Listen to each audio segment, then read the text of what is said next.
দর্শক, এই মুহূর্তে আমরা রয়েছি উত্তরা 7 নম্বর সেক্টরে। আপনারা যেমনটি দেখছেন, এখানে বাংলাদেশ জামায়াত ইসলামী ঢাকা মহানগর উত্তরের আমির, তার উদ্যোগে মূলত এই পরিষ্কার পরিচ্ছন্নতার কার্যক্রম এটি তারা শুরু করেছেন।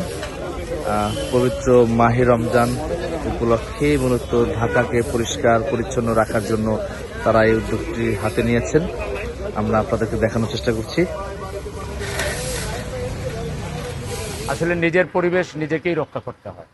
আমরা সবাই যদি সচেতন হই, যেখানে সেখানে ময়লা না ফেলি, নির্দিষ্ট জায়গায় যদি ডাস্টবিনে যদি ময়লা ফেলি, তাহলে আমাদের পরিবেশটা সুন্দর থাকবে, আমাদের শিশুদের স্বাস্থ্য ভালো থাকবে, আমাদের বৃদ্ধদের স্বাস্থ্য ভালো থাকবে।